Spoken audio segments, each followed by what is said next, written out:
प्यारे बच्चों, हिमाचल की लोक संस्कृति और योग की कक्षा में आप सभी का स्वागत है। आज हम कक्षा छठी का अध्याय 11 योग के आहार का भाग 2 पढ़ेंगे। पिछले भाग में बच्चों आपने देखा है कि हमने आहार के बारे में पढ़ा कि योगाभ्यासी को कौन कौन से आहार लेने चाहिए और कौन कौन से आहार नहीं लेने चाहिए। आहार 3 प्रकार का बताया गया है। अब आप अपनी किताब निकाल लें और वीडियो के साथ साथ किताब में देखें। विद्यार्थी कहता है, गुरुजी, पिछले कल दूरदर्शन में प्राणायाम के बारे में बता रहे थे, हमें भी प्राणायाम सिखाइए। तो शिक्षक कहते हैं, हाँ बच्चों, अब मैं आपको प्राणायाम के बारे में बताता हूँ तथा प्राणायाम का अभ्यास करवाता हूँ। श्वास ही जीवन है। पहली श्वास लेने से हमारा जीवन आरंभ हो जाता है और अंतिम श्वास छोड़ने के साथ हमारे जीवन का अंत हो जाता है। इसमें शिक्षक कहते हैं कि मैं आपको प्राणायाम के बारे में बताऊंगा और प्राणायाम का अभ्यास भी करवाऊंगा। फिर वो बताते हैं कि पहली श्वास लेने से जो है हमारे जीवन का आरंभ होता है और जो हमारा आखिरी श्वास होता है वो उसमें हमारा जीवन अंत हो जाता है। भोजन के बिना कई दिनों तक जीवित रहा जा सकता है। श्वास के बिना जीवित रहना असंभव है। गुरुजी कहते हैं कि बच्चों, भोजन के बिना हम कुछ दिन रह सकते हैं, लेकिन सांस के बिना हम एक पल भी जीवित नहीं रह सकते। सांस जीवन ऊर्जा का मुख्य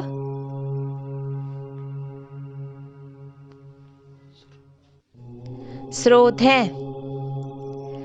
हम अपनी श्वास पर अधिक ध्यान नहीं देते और फेफड़ों का 30% ही श्वास में उपयोग करते हैं। फेफड़ों में अगर पूरी क्षमता से श्वास भरे तो हम अपनी ऊर्जा को बढ़ा सकते हैं। हमारे श्वास लेने का तरीका हमारी मानसिक स्थिति को दर्शाता है।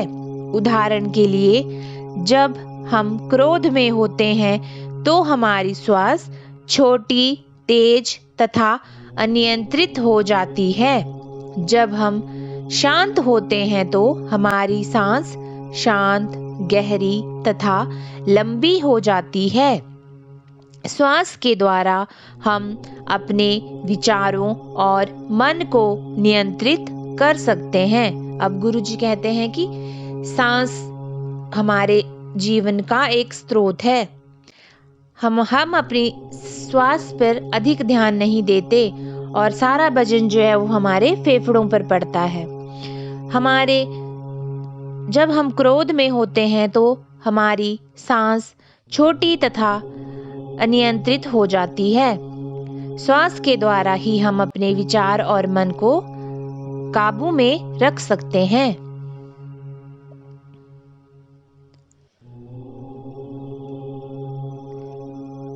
विद्यार्थी, गुरुजी, प्राणायाम का क्या अर्थ है?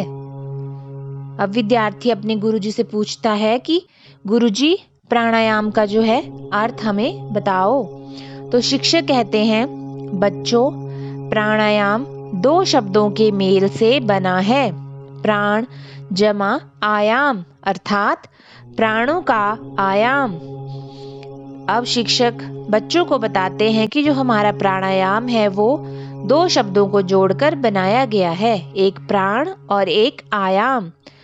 प्राणों का आयाम, प्राणों का विस्तार तथा प्राणों का नियंत्रण करना। जिस शक्ति के द्वारा हम जीवन शक्ति को बढ़ाते हैं उस विद्या को प्राणायाम कहते हैं। प्राणायाम से हम अपने जीवन जीने की शक्ति को बढ़ाते हैं। आओ बच्चों, पिछले आसन प्रकरण में पद्मासन का अभ्यास किया था, उसी आसन को लगाकर हम प्राणायाम का अभ्यास करें।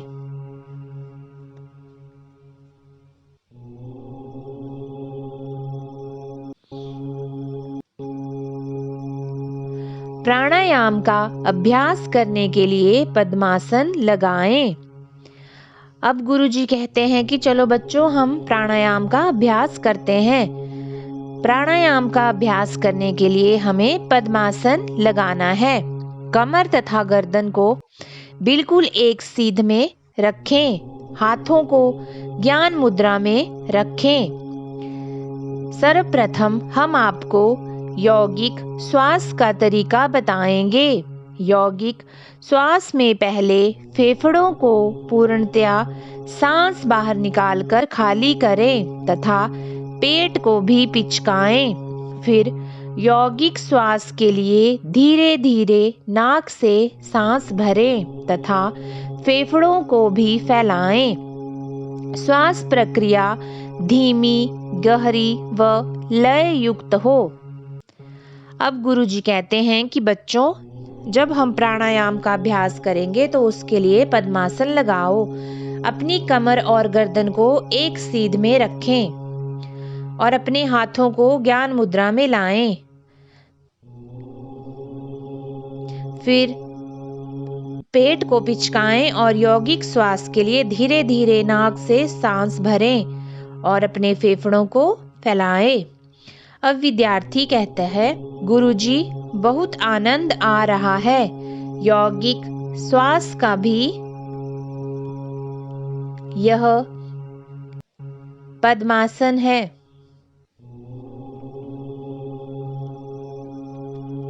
शिक्षक यौगिक श्वास को भी पद्मासन में करते हैं, अतः पद्मासन लगाए रखें तथा दोनों नथुनों से सांस को धीरे धीरे बाहर इस प्रकार निकालें कि फेफड़ों से कार्बन डाइऑक्साइड पूर्णतया निष्कासित हो जाए और पेट पूर्णतया पिचक जाए। उदर के साथ साथ फेफड़ों में भी संकुचन हो। शिक्षक कहते हैं कि यौगिक श्वास को भी पद्मासन में ही करते हैं। इसमें दोनों नथुनों से अपनी सांस को धीरे धीरे बाहर निकालना है और फेफड़ों से कार्बन डाइऑक्साइड को निकालना है, जिसमें पेट पूर्णतया अंदर की तरफ हो जाएगा। अब हम श्वास प्रश्वास क्रिया एक साथ करेंगे। श्वास बाहर निकालकर पेट तथा फेफड़ों को पूर्णतः पिचकाएं। अब धीरे धीरे श्वास भरें।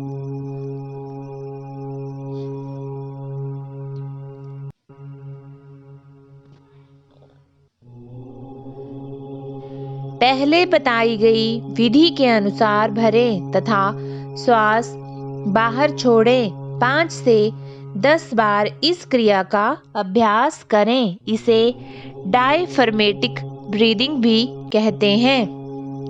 अब विद्यार्थी कहता है, गुरुजी क्या इस प्रकार की यौगिक श्वास प्रश्वास क्रिया से कोई लाभ है? तो शिक्षक कहते हैं, हाँ बच्चों, इस क्रिया के अभ्यास से हमारे शरीर में कार्बन डाइऑक्साइड तथा ऑक्सीजन का अनुपात बदल जाता है। शायद आपको मालूम होगा कि हमारे पाचन संस्थान तथा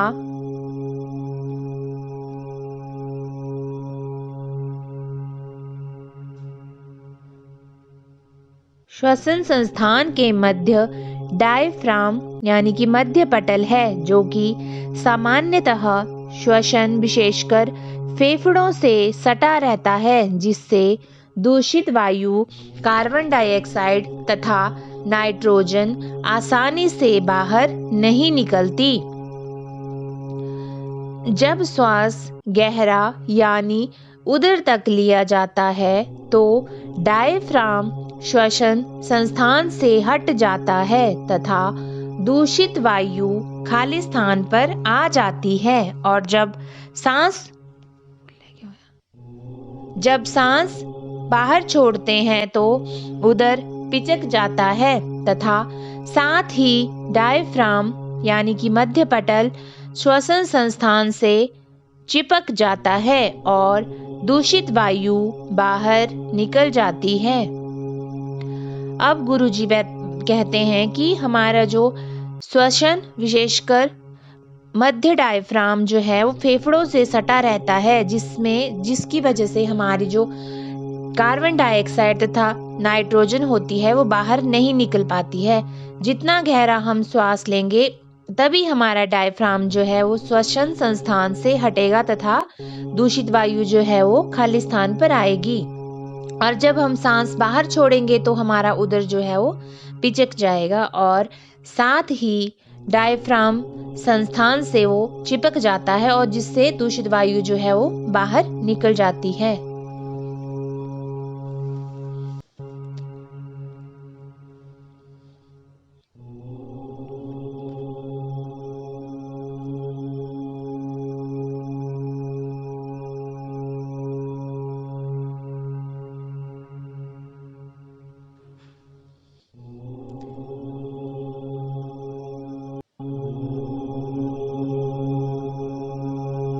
बच्चों, अगर आपको यह वीडियो अच्छी लगी हो तो हमारे चैनल को सब्सक्राइब, वीडियो को लाइक और शेयर ज़रूर करें और पिछली वीडियो देखने के लिए हमारी प्लेलिस्ट में जाकर वीडियो